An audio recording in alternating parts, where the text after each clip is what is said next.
I'm like, you know what? I can do this. I got the ability to make things happen for myself. So just, walk up and wipe the sand off you.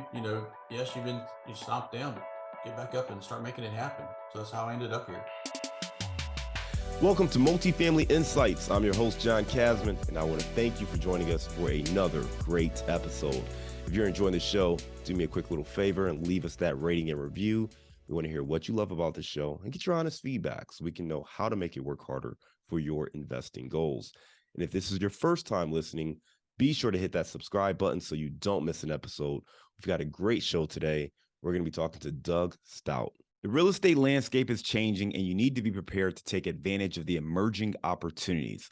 That's why you should join me and other top real estate investors for the Midwest Real Estate Networking Summit, May 6th and 7th in Chicago. Now, you want to build the connections and partnerships that will help you scale your portfolio. Guest speakers include Jay Papasan, author of the #1 best-selling book, The One Thing; Ray Higdon, network marketing expert and author of Freakishly Effective Leadership for Network Marketers; and Tarl Yarber, Bigger Pockets contributor and the CEO of Fixated Real Estate. Now, join us for the Midwest Real Estate Networking Summit on May 6th and 7th in Chicago. Tickets are available right now at MidwestRESummit.com. Use promo code PODCAST to save on your ticket today. Again, go to MidwestRESummit.com and use promo code PODCAST to save on your ticket. Now, Doug Stout helps professionals and executives across the country learn how to transition from being a W-2 employee to owning a small business or franchise. Now, he not only helps his clients find options that are right fit for them, but he also helps them with I'm going to say that again, but he also assists them in helping financial and legal resources. Man, I'm really struggling there. Let's try that again. But he also helps them with the financial and legal resources to capitalize and establish their businesses. Let's welcome to the show, Doug Stout. Hey, thanks for having me on the show. Absolutely, Doug. Hey, listen, I went over your bio at a very, very high level. Why don't you take 2 minutes and fill in some of those gaps? Sure. So to kind of give you an idea of my background and where I'm coming from. Now, I've been helping people for the last 19 years almost, look into business ownership for themselves inside franchising. And during that time too, I've owned 4 franchises. So I know what it's like to be a franchisee, in various systems. How I got into this whole career was I went through corporate downsizing twice over an 18-month period of time. And I'm like, there's got to be a better way to do a career. And so the year before, I saw my best friend get into a franchise, and I always thought franchises were fast food. And he ended up in Alloy Wheel Repair, which is a wheel repair franchise, which he still has. He does great at it. And I saw what he was doing. So that second time, I'm like, you know what? I want more control over my career. Went to a franchise seminar, and here's where I'm at, 19 years later. Man, listen, you just hit on some things I think are really relevant for today, right? So you mentioned that you've been in this space for 19 years, helping other people. You've owned 4 franchises yourself, and corporate downsizing was the trigger that made you say, you know what? I feel like I need to make a transition or do something else. Take us back to that time because that's relevant for a lot of people. As we're recording this, the tech industry is being hit with a lot of layoffs. The recession is starting to loom. There's a lot of data that's coming out that is not as favorable. So there are going to be people who unfortunately are suffering from corporate downsizing. What was your process when you realized that, you know what, this franchise model may be something that's a better fit than just getting another job? So, I can relate to people getting laid off because I went in one day, my first layoff was, hey, I think everything's great. We're talking about getting my master's degree, I'm 34 at that point. And 2 hours later, I'm walking out with a box in my hand. Like, what just happened? I didn't see this coming, had no idea what was going on. And so, there was a bunch of us laid off that day. So then I took another job, went to go work for a small startup, mom and pop. Things were going well there. And then all of a sudden they ran out of money. It's like, okay, so this is twice in 18 months. I had no control over this. How do I transition into looking into things? And I guess I blame my parents, which is great. You know, they taught me the will of, hey, you need to make things happen for yourself. And going clear back to, I'm 53. I was a paper boy growing up as a kid, and I did not realize that planted seeds for me to become entrepreneurial and say, hey, yeah, I always had extra money, I always had things to do. My dad was a sheet metal worker, my mom worked for the government. So they gave us a great environment growing up. But I'm like, I was always very entrepreneurial minded. So when it came time I got laid off for the second time, I saw my friend, best friend from college, seeing what he was doing, and he was happy. And this guy, his wife wouldn't let him near power tools, and he's working, with power tools and, starting to grow a company and putting people on that and doing more marketing and sales to grow his company. I'm like, you know what? I can do this. I got the ability to make things happen for myself. So just, walk up and, you know, wipe the sand off you. Yes, you stomped down, but get back up and start making it happen. So that's how I ended up here. Yeah, so I think what's interesting is you talked about watching your friend and then attending a seminar, and that was really enough to kind of get you going. Um, for that person listening, I think the number one question they have is like, well, how do you know you're a good fit for this? I think everyone wants to be somewhat of an entrepreneur, and we know that some people maybe are better building their own company from the ground up. Some people are actually really good at being an employee, right? They like the security that comes with it. They like having clear direction and being able to follow that. So they need kind of that guidance or that blueprint. Talk to us about who is actually a good fit for being a franchise owner. So I think anybody who's systems oriented is good to be an entrepreneur and to be good to be in a franchise. There are people that are out there that, and I'm one of them, I can't invent the wheel. But if you put me into a system and say, hey, here's the system, you can thrive at this, just follow the system, the training, the support is here. That's me in a nutshell. And that's why, I've been in this industry for 19 years. Now, there are people that absolutely hate that. And there's nothing wrong with them because chances are those are the people that probably started the franchise to begin with. They were people like, hey, I'm not a systems person, but I'm going to invent this business. They invented it and they're like, all right, now I want to grow it to multiple locations. So they chose franchising to do that with, which fit their model perfectly. So, the one thing I always tell people is go through a process to learn, to see which path could work best for you. What does that process look like so you can figure that out? So the process I take people through, and this is the same process I went through, should be free. I'll kind of explain that here in a second. And it should be all education based. It should be, hey, let the facts um, dictate the process. So the first process is, you've got to identify where you're going to go. So let's build a business plan. What's the goals, needs, expectations you want out of business ownership? What's the income, lifestyle, wealth, equity goals you want out of business ownership? What are your hobbies? What do you like about your career? Don't like about your career? Where do you want things to go? Because there are some instances with franchise ownership, it can be an active owner and you want to be total 100% career change, which is, kind of what I did. Or this last franchise that we have right now, it's a manage the manager. So you're still, people can keep their corporate jobs and then all of a sudden manage a manager and have a great assets that's building, but keeping their lifestyle the same. But at some point, they're probably going to leave their corporate job, but they're building that safety net.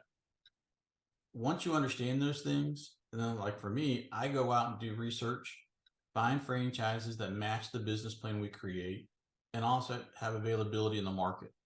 So for me, I do all that research for my clients. So anything I introduce to them, I'm going to go through and make sure the availability is there.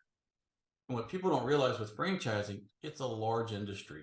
Depending on who you look at, it's like 135 different business categories, Oh. 3,500 different franchisors, and it's continuing to grow. So I normally start people off with 4 different franchises, all in different business categories, so they can see how these categories work for themselves. And I'll use myself as an example. And if you would have told me 5 years ago, I was going to own with my wife an organic nail salon franchise, I would have said you're crazy because I know nothing about nail salons. But that's okay. That's something we can always talk about later. But it works great. And then the other pieces are understanding how funding could work because there's all kinds of different ways to fund franchises and there's tax strategies that are there. And then also legal, going through and having franchise attorneys to review documents to make sure you understand what you're signing before you sign it. I love it, man. Great insights right there on just that process. And the thing I'm taking away is that this is not solely contingent on your background. So if you've got an automotive background, doesn't mean, okay, you need to open up a franchise in the automotive space. It's really more broad than that. So, and you mentioned earlier that, when you first thought about franchises, you went to fast food restaurants, the Burger Kings, the McDonald's, those kind of places. But franchises can be much, much more. Give us a little bit more context, right? So, like, what's the range of franchises? You mentioned 135 different categories, but give us a little context and maybe some examples so people can start wrapping their head around that. Sure. So it can be all over the place. I talked about me, organic nail salon franchise. Who would have thought that was a franchise that's out there? But it's growing. You get into there's medical franchises that are out there, whether it's getting into medical staffing, whether it's getting into there's a great franchise that's semi-absentee where you're actually doing the whole back end office work for psychiatrists and psychologists and social workers and giving them the space to do what they do best, and then you take care of the rest. So it's kind of like a Regis office center for those type of people. It gets into units, which is a direct competitor of pods, storage. It can be things like that. It can be boutique fitness. A lot of people don't realize the 9,000-pound gorilla of boutique fitness is Exponential Fitness, which they probably never heard of, but they're traded on NASDAQ. They own Cycle Bar, Pure Bar, Stretch Labs. They own 10 different franchises that are in that space. And in that space, they didn't lose a single franchisee during COVID. That's how well they supported their franchisees, 2,200 locations. It can be home services. I look at my home, outdoor lighting perspective, did all my outdoor lighting. Mosquito Squad does all my mosquito things for my yard. Molly Mates does the part of my house that goes through and does cleaning for our house. We had a Roto-Rooter in here last week we had a stopped up toilet that did that. So, it can be home services. They can get into lab work. It's really all over the board. Yeah, lots of different options there. I mean, you mentioned 135 categories, so clearly lots of different avenues to get into. As Mm-hmm. real estate investors, the thing that always, intrigues me is that some of these categories actually could be a nice complement to what we're already doing with our properties. So, can you give us maybe a couple of examples or a couple thoughts on things that maybe real estate investors should be considering to add into their portfolio? Sure. So when you start looking at all the services that real estate investors do, think about an apartment complex, for example. There's a franchise called Surface Experts. They go into apartment complexes, they go into condominiums, and whenever you have like a cabinet that's got a chip in it or anything that needs to be fixed, you're thinking, oh, I got to buy a new cabinet door, or oh, there's a chip in the screen. And these guys go in and repair all that so it looks brand new. So it's saving that, investor thousands of dollars in repairs, and all of a sudden now it's hundreds of dollars, and they don't have to go through necessarily and replace things, they can repair it. But there's a great example. There's another one that actually, oh no, the name escapes me right now, but does trash collections of all things inside, residential complexes and multi-unit family complexes, things like that, where all of a sudden, those services are done, which would be a great bolt-on business for investors. Yeah, I love the fact that again, these are things that could be a value at play to some of the things you're already doing. Could be another means of either low, one, cutting down expenses, but then also maybe expanding and building out your network to get with, other owners, maybe other property manager companies and other people in the industry. So there could be some really nice advantages of bringing on some additional services through, one of these franchises. I think there are a couple questions a lot of people ask when you even start to wrap your head around this.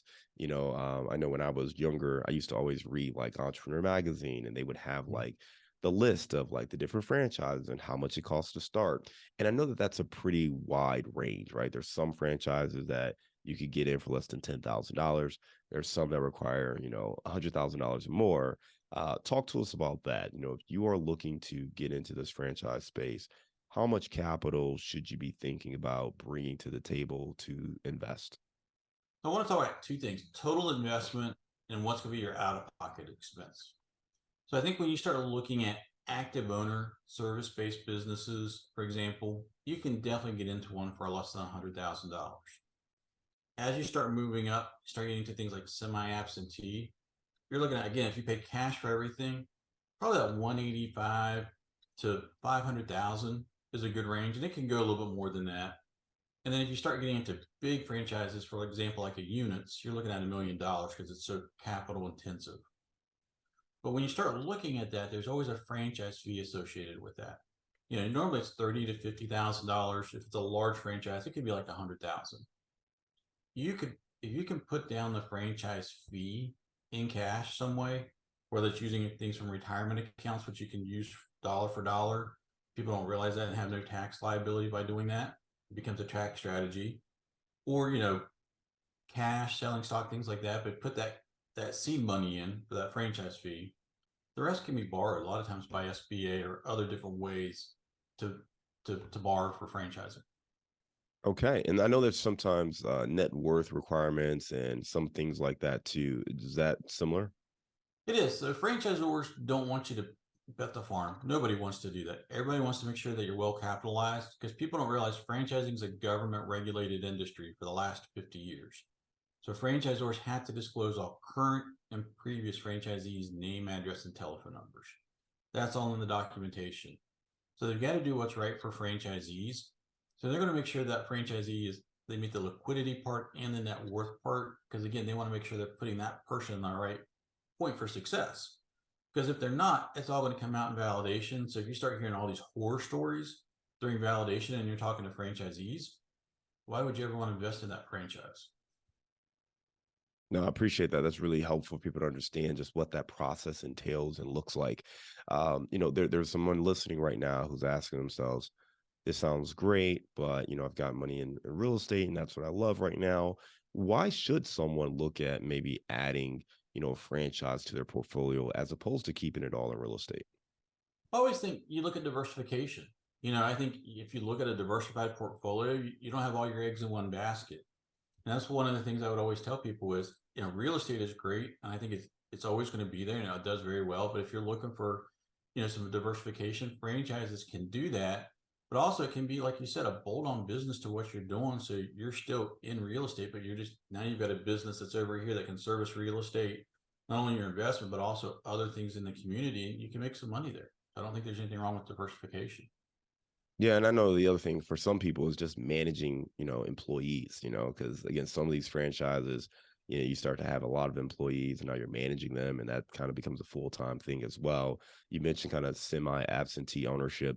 Can you give us a little bit more context as far as like the range of, absentee, semi-absentee, what some of that actually means? And then, do you need to be, training all these employees, and what does that process look like?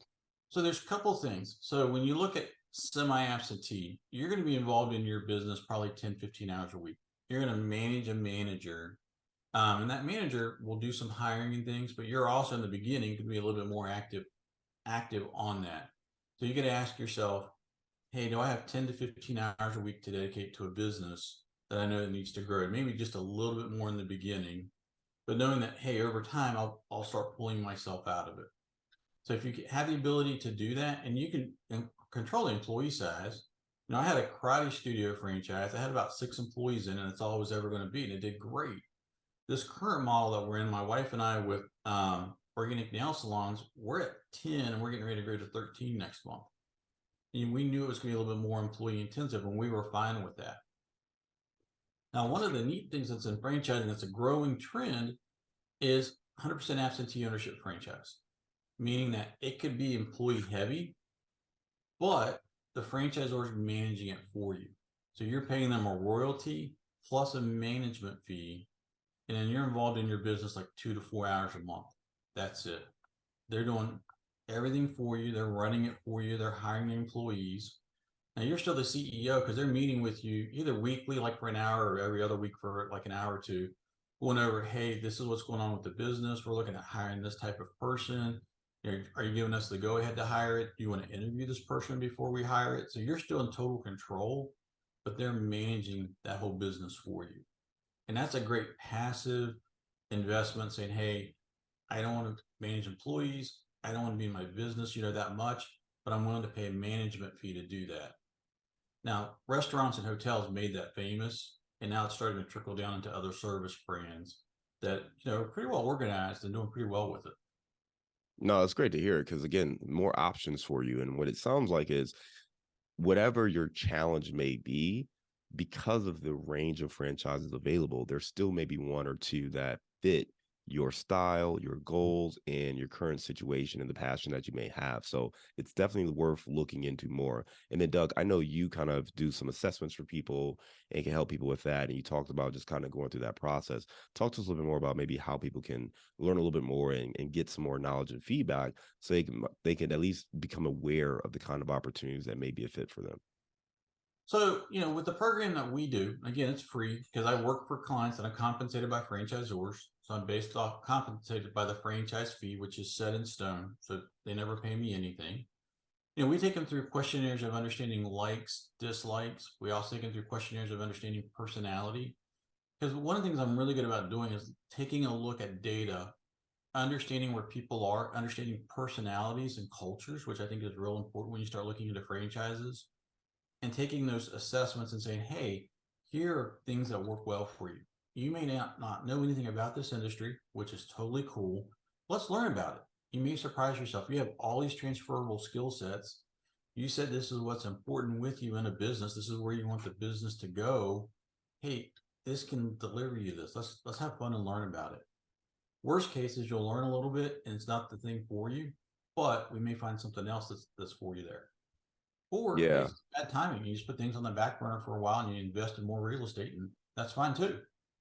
Yeah, I like that a lot. Let's go back to that control conversation, right? You mentioned that, for that person who likes systems, the franchise model is really great for them because you're going to have a lot of those systems, the blueprint in place, and you're going to be able to run. But for that person, maybe wants a little bit more control, or maybe doesn't like a process, or some of the marketing things that are going on from the franchise, and they want to do their own thing. How much leeway do you typically see that that franchise owner actually has? So I think there's a lot of leadway. So what I always tell people is whenever you buy a franchise, it's kind of like doing a recipe, making a chocolate chip cookie. You've got to follow that recipe. If you start putting in raisins for chocolate chips, salt for sugar, totally different cookie, totally different results. Now you can add sprinkles, you can put caramel in it, but it's still the same chocolate chip cookie. You just added some ingredients to it. Most franchisors are pretty flexible that way, especially if it's a newer pioneering franchise. Like, hey, they've been franchising for less than 5 years. Maybe they only have like 10 to 20 units. They're in that growth stage. They're a little bit more flexible and letting people be a little bit more creative, which can be a great thing. Now, I have somebody looking at a Mako franchise right now, 400 units nationwide, part of a big franchise or conglomerate. They know what works and doesn't work. They're going to be pretty rigid in their, hey, this is what you need to do because we've tried all these other things. However, I've seen franchises like that say, hey, we've never tried to look at it this way. Or maybe, hey, Bob over here tried this, but you've got a little bit different spin. Go talk to him, come back to us. And let's see if we can be creative. But they may be a little bit more rigid because again they've got a huge track record, whereas that pioneering one's just right at the beginning of their life cycle. Yeah, and what's interesting to me is like, I think about my corporate career in marketing, and I worked for a lot of different brands, but many of them had various franchises that they were plugged into. So whether it was in the QSR space, I remember my first real marketing job or advertising job, I was working on the Arby's brand, and I worked on the franchisees. So I did the little circulars you get in the mail on Wednesdays. Oh That's what sure. I was doing. I was dropping the roast beef sandwich and dropping into the thing and making it available for all of our franchises to put out there. So we were like the marketing arm for the franchises. So I'm going back to those times, and even working in the automotive space with our dealers, and working in beverage space, and working with distributors and all those things. And the thing that was always really cool to me was you could have some things that worked really well in the region, but maybe they didn't work as well nationally. Maybe they worked seasonally. Maybe they work better in a specific city based on demographic trends, or just different variables. And they would always, be able to flip and do something a little bit different. But then if it was working there, they could share that knowledge and share it with other people who may have a similar situation. So I do think it's really interesting that you can kind of have your own business and run it, but you also have these other people who are running the same business, maybe getting different results for different reasons, and you can tap in and plug into them, understand maybe what they're doing a little bit differently, and then figuring out how you can implement that for your own business. Do you see a lot of that taking place in some of the franchises? Oh sure, absolutely. You see that a ton. And I think that's one of the great things franchisors do is they do most of the time annual conferences, Hmm. and you get to see best practices, see what's going on. I know one of the things I've always done when I've been a franchisee early on, who's doing well? I want to go network with that person, understand why are they doing well? How can I adapt that to me? And then it comes back the same way. It's like I've been senior in some franchises where I'm doing really well. You pay that back to younger people coming into the franchise. It's like, all right, hey, I can help you out here because you may see something different down the road. I'm going to help you grow your franchise. Now, with franchising, people are in business for themselves, but not by themselves. So it's not like corporate America. Everybody wants to see everybody succeed, which is great because everybody's in the same boat. So you feel like you're all trying to do the same thing and help each other succeed. Yeah, to that point, I mean, I worked in, headquarters, so I worked in the marketing across the country, and politics was always something we had to figure out to navigate.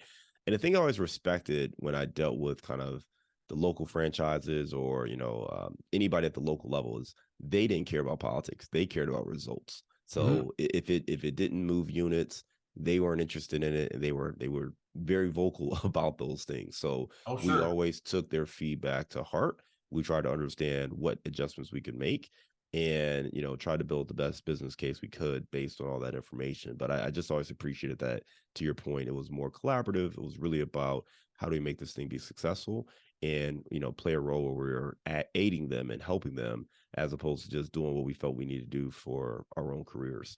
I want to go back because we started talking about recession and just kind of current layoffs and things like that. As you look at the current market environment, are there specific industries that a new franchise owner should avoid if they've never been down this path before right now? Or are there, you could take it the other way and say, hey, are there specific industries that you would encourage new franchise owners to explore because maybe they're more recession resilient? So I would right now, and this is I'm not trying to knock any particular industry, but I think it's hard to be a food franchisee right now. Food has taken a hard hit. And then the labor inside food has taken a hard hit.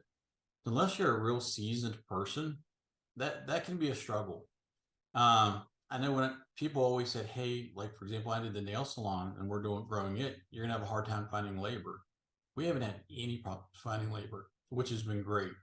But I think depending on the industry, you can see, hey, you can find labor or not find labor. But right now, things that are growing well is people health and wellness. Anything inside health and wellness is growing very, very well right now. Any medical type franchise, because people are wanting to take care or take in control of their medical. They want to take care of their health and wellness. So that's a big growing trend. Boutique fitness is still doing very, very well right now. Not the big box gyms, but the small 1,500 square foot places. Um, I did say talk about food, but like juice bars and coffees, that's actually doing very, very well. And then since really 2007 on a lot, when we went through the big recession back in 2007, everybody got laid off. Home services does well. It doesn't matter what's going on with the economy. People spend money on their homes. COVID was a great example of that. When nobody could go on vacation, everybody spent money on their homes. And home services blew up again as far as being extremely busy. And it still hasn't really slowed down. Doug, those are great insights right there, and it makes a lot of sense, especially when you look at the data. But health, wellness, fitness, medical, those are things that are seeing a lot of good growth. People are investing in themselves, investing in their body. We have more knowledge available, so that makes a lot of sense. Looking at juice bars and coffee, home services, these are industries that are doing well. So if you are looking to get started, he's not saying these are the only ones, but these are industries that are tending to do really well right now. So I would advise you to, look into it for yourself, but that may be a place to start. Doug, for those folks who want to reach out and learn more, your website is stoutfranchiseadvisors.com. We'll make sure we link to that in our show notes. Right now, we're going to go to a round of insights. Are you ready? Sure. All right, Doug, give me a failure or an apparent failure that set you up for later success. I think right now, currently, underestimating construction costs for build outs right now. We just got done building out, and it was a little bit more, actually a lot more than what we thought it was going to be. So as we look into our second unit, we know, hey, we need to build this in a little bit more into our construction costs. Hasn't hindered us, but it gives us an idea of what we need to do further down the road. Give me a digital or mobile resource you recommend for your business. You know, I haven't done a lot of stuff. I'm an old school guy, so I haven't done a lot of stuff with technology. You know, the big thing I do is I keep everything on one calendar. So I'm a Google Calendar guy, and I'm also a color coded guy. So depending on the activity, work activities have one color, personal has another color, my other business has another color. So I keep everything in that Google Calendar. If I ever lost it, I would not be in good shape.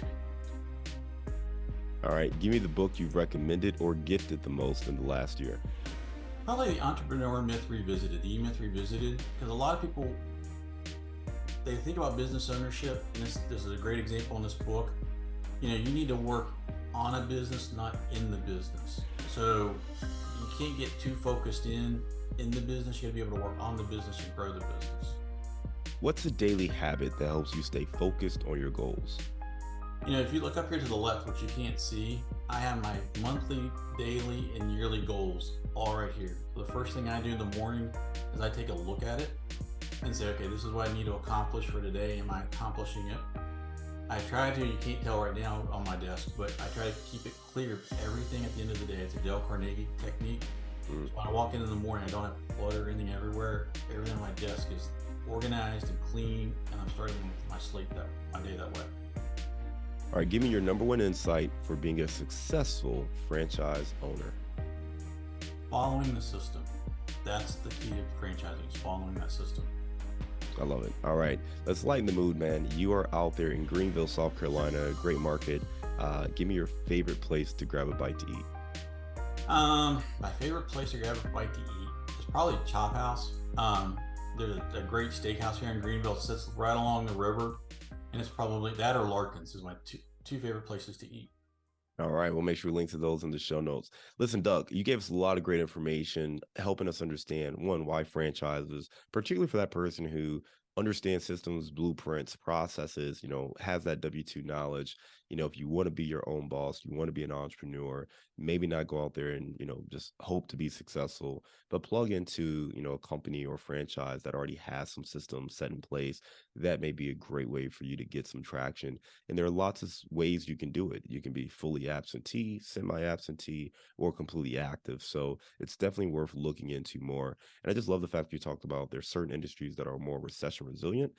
You definitely want to understand, where you're strong, and having that assessment before just selecting an industry. It's probably the best way to learn what you may be good at and what you actually have a passion for. And just to make sure that it actually matches up with your goals, because you might wind up with another job and that wasn't really the goal in the first place. So just make sure you do a thorough assessment and understand what you want to get out of it and find the right opportunity that fits your investing needs.